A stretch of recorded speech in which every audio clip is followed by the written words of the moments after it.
Bismillahirrahmanirrahim. Assalamualaikum warahmatullahi wabarakatuh. Alhamdulillah rabbil alamin. Nahmaduhu wa nasta'inuhu wa nastaghfiruh wa na'udzu bihi min syururi anfusina wa sayyiati a'malina. May yahdihillahu fala mudilla lahu wa may yudlil fala hadiyalah. Asyhadu an la ilaha illallah wahdahu la syarikalah wa asyhadu anna Muhammadan abduhu wa nabiyuhu rasuluh. Usi nafsi wa iyyakum bittaqwallah faqad fazal muttaqun. Bapak Ibu sidang jamaah Masjid Raya Syekh Ahmad Khatib Al-Minangkabawi Sumatera Barat yang dirahmati oleh Allah Subhanahu wa taala, kita senantiasa bersyukur dan bersyukur atas segala nikmat, kemudahan hidup, dan juga bahkan kesulitan hidup, kesenangan dan kesedihan. Semuanya wajib kita syukuri karena itu bentuk dari kehambaan kita kepada Allah Subhanahu wa taala.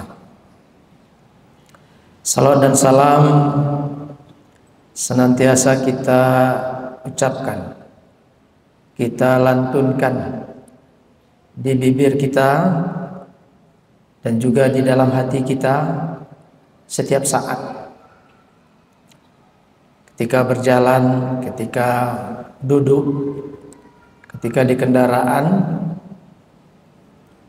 Mari kita sama-sama melafazkan Allahumma salli wa sallim wa barik ala nabiyyina Muhammadin wa ala alihi wa ashabihi ajma'in.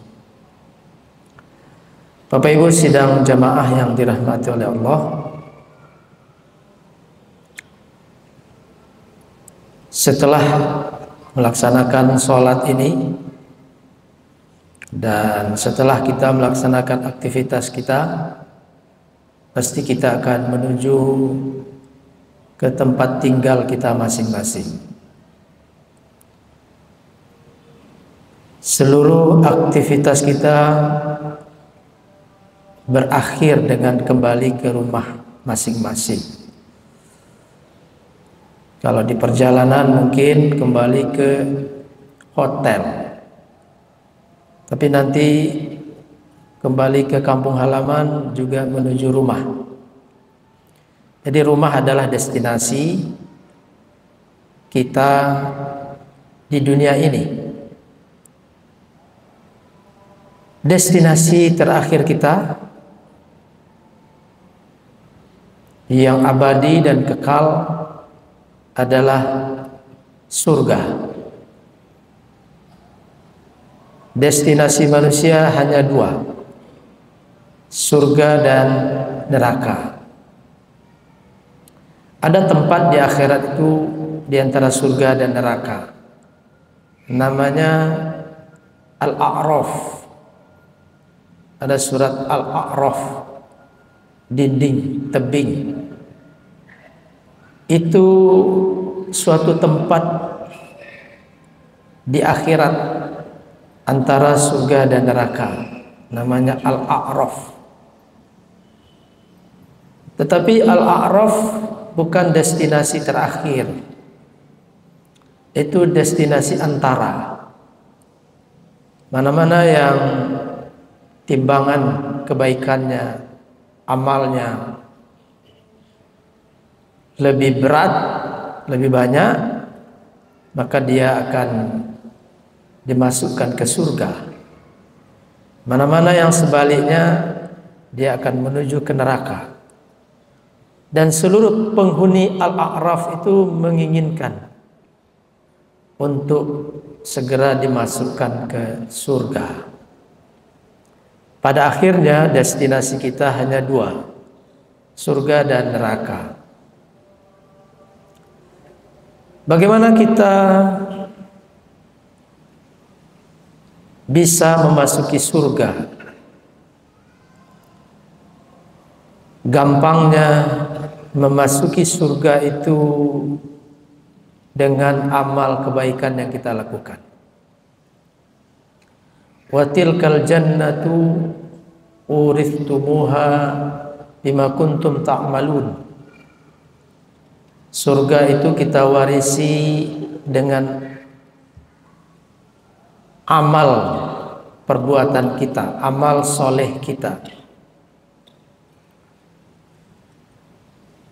Fala ta'lamu nafsum ma ukhfiya lahum min qurrati a'yun jazaa'an bima kanu ya'malun.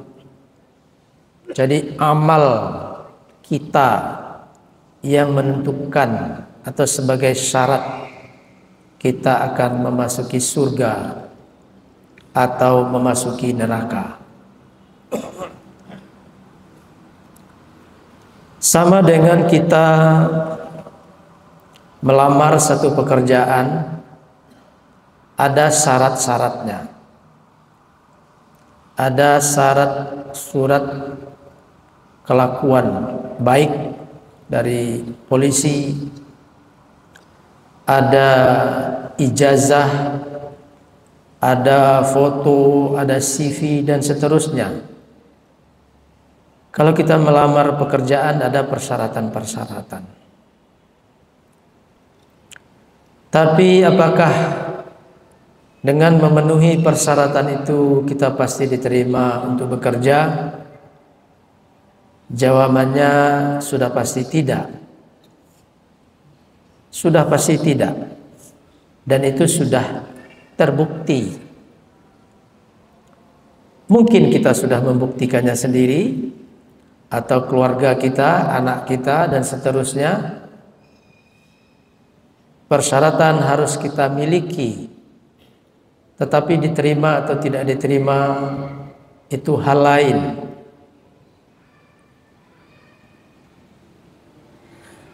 Begitu juga dengan surga Allah Subhanahu wa ta'ala. Persyaratannya adalah amal saleh, amal kita. Saat ini kita sholat di masjid raya ini akan menjadi catatan amal kebaikan kita. Duduk saja kita di masjid ini dan berzikir sudah menjadi amal. Dan amal itu banyak sekali. Amal kebaikan itu banyak sekali. Apakah itu yang akan memasukkan kita ke dalam surga? Sebagai syarat iya. Tetapi pintu surga itu dibukakan berkat rahmat dan ridho dari Allah Subhanahu wa ta'ala. Jadi sesempurna apapun syarat kita, tetapi yang akan membukakan pintu surga adalah rahmat dari Allah Subhanahu wa ta'ala, ridha dari Allah Subhanahu wa ta'ala, wa fadlun minhu. Rasulullah bersabda, "I'lamu annahu la yudkhilu ahadan minkum amaluhu al-jannah wa la yujiruhu minan nar." Qalu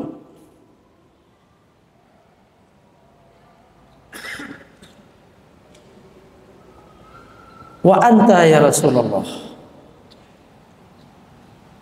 Qala Rasulullah, wa ana illa ayataghammadani Allahu bi rahmatihi wa fadlihi.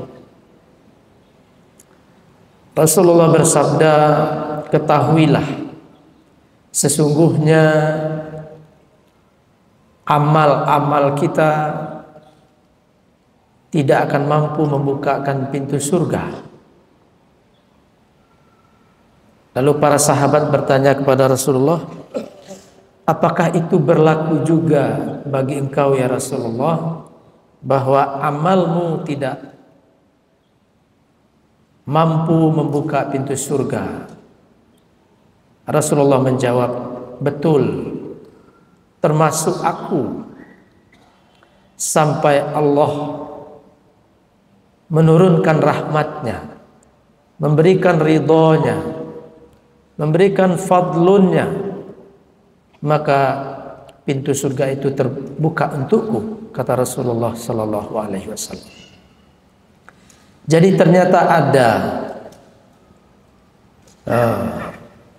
syarat yang lebih utama untuk kita masuk surga, yaitu ridho dari Allah Subhanahu wa taala, rahmat dari Allah Subhanahu wa taala, dan fadlum minallah. Bagaimana mendapatkan rahmat Allah itu? Wa atiullaha war rasula la'allakum turhamun. Taat dan tunduklah kepada Allah dan Rasulnya, niscaya engkau akan mendapatkan rahmat dari Allah Subhanahu wa taala. Jadi ada di atas amal itu namanya rahmat dari Allah, ridho dari Allah. Semua itu diberi jalan oleh Allah untuk mendapatkannya. Untuk mendapatkan ridho dari Allah, dimulai dari ridho kita dalam menjalani ketaatan kepada Allah Subhanahu wa taala. Ridho, ikhlas, ikhlas kita menjalani perintahnya, menerima ketentuannya. Ar-ridha bima qasamallah, ridha dengan apa yang telah diberikan oleh Allah. Itulah yang akan mendapatkan ridha dari Allah Subhanahu wa taala. Radhiyallahu anhum wa radu an, ridha dengan Allah. Kita berikan ridha kita berikan ikhlas kita kepada Allah Subhanahu wa taala. Kita berikan dedikasi dan loyalitas kita kepada Allah, maka dari situlah kita mendapatkan rahmat dari Allah Subhanahu wa taala. Apa pelajaran yang bisa kita ambil? Pertama, kita memang harus memperbanyak ibadah, amal. Harus memperbanyak amal, karena itu syarat. Yang kedua, kita harus memperbaiki amal kita. Tidak sekedar amal. Misalnya dalam sholat, tidak sekedar sholat, tetapi juga kualitasnya. Memperbaiki kualitasnya, kualitas sholat kita. Mulai dari wudhu kita, air wudhu itu sampai di seluruh titik-titik yang disyaratkan. Ketenangan kita, ya. Lalu tawadhu kita memasuki masjid, memasuki prosesi sholat dimanapun kita berada. Di rumah umpamanya, tidak mungkin kita akan mendapatkan keridhaan dalam sholat jika ada hal-hal yang mengganggu sholat kita. Kita sholat televisi hidup, kita sholat radio hidup, kita sholat tapi juga aktivitas lain terjadi. Nah, di samping memperbanyak kuantitas ibadah, kita juga harus memperbaiki kualitasnya. Berpakaian, khudhu zinatakum 'inda kulli masjidin. Firman Allah, pakailah pakaian yang baik ketika akan sholat. Ketika akan ke masjid, artinya ketika akan sholat. Semua itu akan mempengaruhi kualitas dari ibadah kita. Dan yang terakhir adalah memberikan ridho dengan apa yang kita kerjakan. Ikhlas menjalani hidup ini, ikhlas menjalani ketentuan dari Allah Subhanahu wa taala. Keikhlasan itulah yang akan mendatangkan rahmat dari Allah Subhanahu wa taala. Ada kisah yang menarik. Seseorang yang melihat seekor anjing kelaparan, kehausan, lalu hibah hatinya, tahu dia bahwa ini makhluk Allah, anjing makhluk Allah, kehausan, maka dia turuni sumur atau sumber air, dia copot sepatunya, dia isi sepatunya dengan air, dan dia berikan air itu ke anjing yang kehausan tadi. Berdasarkan hadis dari Rasulullah Sallallahu Alaihi Wasallam, hanya dengan satu kebaikan itu orang itu dijamin masuk surga. Apa pelajarannya? Bahwa kita perlu ketulusan dalam melakukan amal-amal kita. Perlu keikhlasan tanpa pamrih. Ikhlas, tulus. Ikhlas itu adalah terminologi Islam. Ikhlas itu bukan tanpa maksud apa-apa, bukan itu makna ikhlas. Ikhlas itu sangat bergantung dengan Allah Subhanahu wa taala. Oh, saya mengerjakan ini ikhlas tanpa maksud apa-apa. Itu bukan ikhlas dalam Islam. Ikhlas dalam Islam adalah saya mengerjakan ini dengan maksud. Apa maksudnya? Ridho Allah. Menginginkan ridho dari Allah Subhanahu wa taala. Tidak ada ikhlas tanpa maksud, itu tidak ada. Tidak ada dalam terminologi Islam.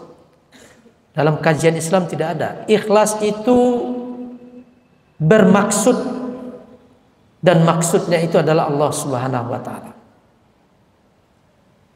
Jadi ikhlas itu kaitannya dengan tauhid. Oleh karena itu surat tauhid, satu-satunya surat tauhid yang isinya tauhid semua, diberi nama dengan surat Al-Ikhlas. Qul huwallahu ahad, Allahus samad, lam yalid wa lam yulad wa lam yakul lahu kufuwan ahad. Itu surat Ikhlas, surat tentang tauhid. Jadi ikhlas harus berkait kelindan dengan maksud mendapatkan ridho dari Allah Subhanahu wa taala. Walladzina kafaru a'maluhum kasarab. Orang kafir itu amal mereka bagaikan fata morgana. Sebaik apapun, seikhlas apapun, karena tidak berkait dengan Allah Subhanahu wa taala, maka a'maluhum kasarabin, kata Allah dalam Al-Qur'an. Amal mereka bagaikan fata morgana. Sidang jemaah yang dirahmati oleh Allah, mari kita perbaiki, kita perbanyak amal kita, amal kebaikan kita perbaiki mutunya, dan kita tingkatkan ridho kita kepada Allah, ikhlas kita kepada Allah. Karena ridho dan ikhlas itulah yang menjadi kunci kita mendapatkan rahmat dan fadlun min Allah. Sementara rahmat dan fadlun min Allah itu adalah kunci utama dari surga, destinasi terakhir kita dalam kehidupan kita. Assalamualaikum warahmatullahi wabarakatuh.